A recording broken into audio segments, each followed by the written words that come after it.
ಮೊನ್ನೆ ದಿನ ಜಾನುದು ಹುಟ್ಟಿದಬ್ಬ ಆಯಿತು. ತುಂಬಾ ಸರಳವಾಗಿ ಆಚರಿಸ್ಕೊಂಡ್ವಿ ಮನೆಯಲ್ಲೇ. ಮಕ್ಳನ್ನ ಕರ್ಕೊಂಡು ಹೊರಗೆ ಹೋಗಿದ್ವಿ ಅಷ್ಟೇ. ಮಕ್ಕಳೆಲ್ಲ ಆದಮೇಲೆ ಹುಟ್ಟಿದಬ್ಬ ಬೇರೆ ಥರನೇ ಇರುತ್ತೆ. ಆ ಒಂದು ಸ್ಪೆಷಲ್ ಡೇ ಅನ್ನೋ ಫೀಲ್ ಆಗೋದಕ್ಕಿಂತ ಮಕ್ಳಿಗೆ ಒಂದು ಸ್ಪೆಷಲ್ ಡೇ ಅಂತ ಅನಿಸುತ್ತೆ. ಸೊ ನಮ್ಮ ಬರ್ಡೇ ಕೇಕ್ನ ಕೂಡ ಮಕ್ಕಳೇ ಕಟ್ ಮಾಡ್ತಾರೆ.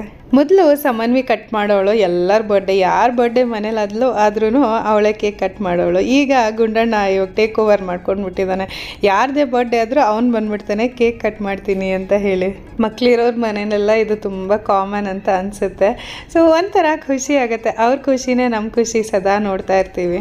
ಏನೇ ಆಗಲಿ ಚಿಕ್ಕ ವಯಸ್ಸಲ್ಲಿ ಇರ್ತಿದ್ದಂಥ ಖುಷಿ, ಆ ಹುಟ್ಟಿದ ಹಬ್ಬದ ಸಂಭ್ರಮ ದೊಡ್ಡವರಾಗ್ತಾ ಆಗ್ತಾ ಕಮ್ಮಿ ಆಗತ್ತೇನೋ ಅಂತ ಅನಿಸುತ್ತೆ. ನಮ್ಮ ಗುಂಡಣ್ಣ ಅಂತೂ ಕೇಕ್ ಕಟ್ ಮಾಡೋದು ನಿಲ್ಲಿಸ್ತಾನೆ ಇಲ್ಲ, ಕಟ್ ಮಾಡ್ತಾ ಇದ್ದಾನೆ, ತಿನ್ನಿಸ್ತಾ ಇದ್ದಾನೆ. ಅದೊಂದು ತುಂಬ ಖುಷಿ ಅವನಿಗೆ. ಕೇಕ್ ಕಟ್ ಮಾಡಿದಾದ್ಮೇಲೆ ಗುಂಡಣ್ಣನ ಫೇವ್ರೆಟ್ ಹಾಡುಗಳನ್ನ ಹಾಕ್ಕೊಂಡು ಪಾರ್ಟಿ ಮಾಡಿದ್ದಾಯಿತು. ಮಕ್ಕಳೆಲ್ಲ ಆದಮೇಲೆ ಬಹುಶಃ ಹುಟ್ಟುಹಬ್ಬ ಹೀಗೆ ಇರುತ್ತೆ ಅನಿಸುತ್ತೆ.